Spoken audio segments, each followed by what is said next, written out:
नमस्कार, स्वागत है आपका भारत मौसम विज्ञान विभाग के दैनिक मौसम परिचर्चा में। जैसे कि हमने पहले से ही फोरकास्ट किया था, कल हमें जो है हिमाचल प्रदेश, उत्तराखंड, पंजाब, हरियाणा और उत्तर पश्चिम राजस्थान के कुछ एक स्थानों पे ओलावृष्टि देखने को मिली है और उसी के साथ जो हमारा पश्चिम बंगाल है और उड़ीसा है उसके अनेक स्थानों पे हीट वेव यानी कि उष्ण लहर की स्थिति देखने को मिली है। उसके अलावा तमिलनाडु और तेलंगाना के भी एक आध जिलों में हीट वेव हमें देखने को मिली है। और अगर हम भारी बारिश की बात करें तो हमें आसाम में और उसी के साथ जो कर्नाटक के तटीय इलाके हैं वहां पे भारी से अत्यधिक भारी बारिश, जबकि कर्नाटक के दक्षिणी हिस्से में, तेलंगाना में, मेघालय, अरुणाचल प्रदेश और त्रिपुरा के कुछ एक स्थानों पे हमें भारी बारिश भी देखने को मिली है। अगर हम कल के अधिकतम तापमान को देखें तो हमारा मुख्य रूप से जो पूर्वी भारत है उससे लगा हुआ जो मध्य भारत है या दक्षिणी प्रायद्वीप के भी कुछ एक क्षेत्र है, वहां पे अधिकतम तापमान लगभग 42 से 43 डिग्री सेंटीग्रेड की रेंज में चल रहे हैं, जिसको कि हम डार्क रेड कलर में देख सकते हैं। और जो हमारा पश्चिमी भारत है या उत्तर पश्चिम भारत के मैदानी इलाके हैं वहां पे ये तापमान 37 से 39 डिग्री सेंटीग्रेड देखे गए हैं। अगले आने वाले 5 दिनों में मुख्य रूप से जो हमारा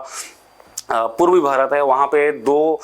दिनों के बाद वहाँ टेम्परेचर्स में 2 से 3 डिग्री सेंटीग्रेड की गिरावट हमें देखने को मिलेगी, जबकि जो महाराष्ट्र है वहाँ पे जो है अधिकतम तापमान में 2 से 3 डिग्री सेंटीग्रेड की बढ़ोतरी जो है 2 दिनों के बाद से देखने को मिलेगी। अगर हम डिपार्चर के हिसाब से देखें तो जो मुख्य रूप से हमारा उड़ीसा का उत्तरी हिस्सा और पश्चिम बंगाल है वहाँ के अनेक स्थानों पर ये तापमान अपने नॉर्मल से 3 से 5 डिग्री सेंटीग्रेड ज़्यादा चल रहे हैं, जबकि पूर्वी उत्तर प्रदेश, बिहार, झारखंड, छत्तीसगढ़, तमिलनाडु और तेलंगाना के एक आध स्थानों पे, जिसको कि हम रेड कलर के पैचेज में देख सकते हैं, वहां पे ये तापमान 3 से 5 डिग्री सेंटीग्रेड ज्यादा है। वहीं पे जो हमारा राजस्थान है, गुजरात है या मध्य प्रदेश का पश्चिमी हिस्सा है या महाराष्ट्र है, कर्नाटक के ये इलाके हैं, वहां पे ये टेम्परेचर अपने नॉर्मल से 2 से 3 डिग्री सेंटीग्रेड कम देखे गए हैं। अगर हम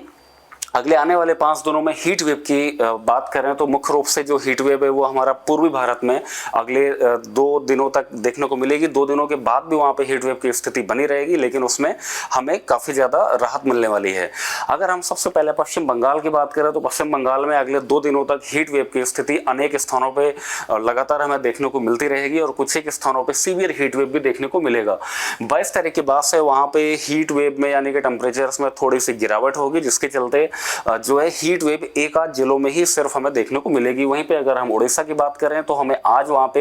हीट वेव अनेक स्थानों पे और सीवियर हीट वेव कुछ एक स्थानों पे मुख्य रूप से उड़ीसा के उत्तरी हिस्से में आज हमें देखने को मिलेगी। कल 21 तारीख से उड़ीसा में भी हीट वेव में काफी ज्यादा कमी आनी चालू हो जाएगी और 21 और 22 तारीख को सिर्फ एक आध जिलों में ही हमें हीट वेव देखने को मिलेगी। 22 तारीख से 23 तारीख के बाद से उड़ीसा में भी हमें हीट वेव से पूरी तरीके से राहत मिलने वाली है। वहीं पे अगर हम पूर्वी उत्तर प्रदेश की बात करें या तमिलनाडु की बात करें तो एक आध जिलों में हमें आज हीट वेव की स्थिति मिल सकती है, जबकि पश्चिम बिहार में अगले 5 ही दिन एक आध स्थानों पे हीट वेव हमें कुछ एक जिलों में लगातार देखने को मिलती रहेगी। अगर उसी के साथ हम वार्म नाइट की बात करें, वार्म नाइट मुख्य रूप से जो हमारा मध्य प्रदेश है और जो पूर्वी उत्तर प्रदेश है, मध्य प्रदेश के मुख्य रूप से जो उत्तरी हिस्सा है वहां पे रात के टाइम में भी जो टेम्परेचर है काफी ज्यादा लगातार बने रहेंगे और दिन के टेम्परेचर लगभग 40 डिग्री सेंटीग्रेड से ऊपर ही हमें देखने को मिलते रहेंगे। और वहीं पे मध्य महाराष्ट्र के भी एक आध जिलों में हमें वार्म नाइट कंडीशंस देखने को मिलेगी। 22 तारीख के बाद से हमें कहीं पे भी वार्म नाइट कंडीशंस मिलने की संभावना नहीं है।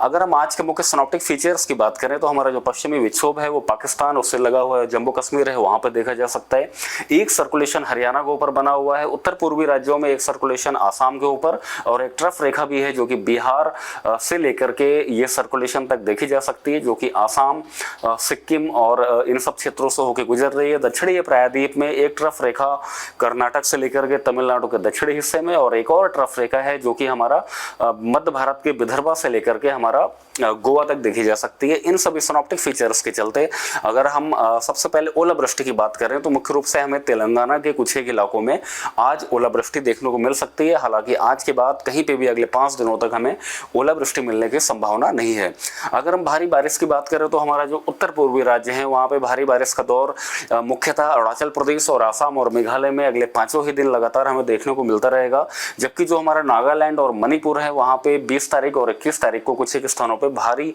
बारिश हमें मिलने की संभावना है। दक्षिणी प्रायद्वीप की अगर बात करें तो कर्नाटक के कुछ एक स्थानों पे हमें आज भारी बारिश फिर से एक बार देखने को मिल सकती है और उसी के साथ जो हमारा गोवा है, गोवा में भी आज भारी बारिश होने की पूरी संभावना है। भारत के बाकी सभी पूर्वी राज्यों में कहीं पे भी भारी बारिश होने की संभावना नहीं है। अगर हम थंडर स्टॉर्म वार्निंग की बात करें तो आज हमें मुख्य रूप से जो कर्नाटक का आंतरिक हिस्सा है वहाँ पर थंडर स्टॉर्म और लाइटनिंग की गतिविधियाँ देखने को मिलेंगी और हवाओं की गति यहाँ पे लगभग 50 से 60 किलोमीटर प्रति घंटे तक भी देखने को मिल सकती हैं। उसी के साथ जो बाकी सारे एरियाज हैं जो हमारा जैसा कि तेलंगाना है, मध्य महाराष्ट्र, मराठवाड़ा, विदर्भ या छत्तीसगढ़, इन सभी क्षेत्रों के एक आध स्थानों पे लाइट थंडरस्टॉर्म एक्टिविटीज हमें देखने को मिल सकती हैं। उत्तर पूर्वी राज्यों में लगातार अगले 5 दिन हल्के से मध्यम स्तर की बारिश आने के स्थानों पे थंडरस्टॉर्म और लाइटनिंग एक्टिविटीज हमें लगातार मिलती रहेंगी। वहीं पे उत्तर पश्चिम भारत के जो हमारे पहाड़ी इलाके हैं, जम्मू कश्मीर, हिमाचल प्रदेश, उत्तराखंड में, वहाँ पे 20 तारीख को आज और 22 और 23 तारीख को भी कुछ एक स्थानों पे हल्के से मध्यम स्तर की बारिश, ऊंचाई वाले स्थानों में बर्फबारी और थंडरस्टॉर्म और लाइटनिंग की गतिविधियां हमें देखने को मिलेंगी। वहीं पे अगर हम देखें हमारा जो मध्य भारत है उससे लगा हुआ जो दक्षिणी प्रायद्वीप है या पश्चिमी भारत है, वहाँ पे भी हल्के से मध्यम स्तर की बारिश और जो है और थंडरस्टॉर्म एक्टिविटी जो हमें मुख्य रूप से आज 20 तारीख, 21 तारीख और 22 तारीख को देखने को मिलेगा। उसी के साथ जो अगर हम पूर्वी भारत की बात करें तो पूर्वी भारत में ये गतिविधियां हमें 22 तारीख से लेकर के 24 तारीख तक कुछ एक स्थानों पर देखने को मिलेंगी। मौसम की और अधिक जानकारी के लिए आप IMD की वेबसाइट पर विजिट कर सकते हैं। उसी के साथ हमारा YouTube चैनल, Facebook पेज और ट्विटर पे भी हमें फॉलो कर सकते हैं। धन्यवाद।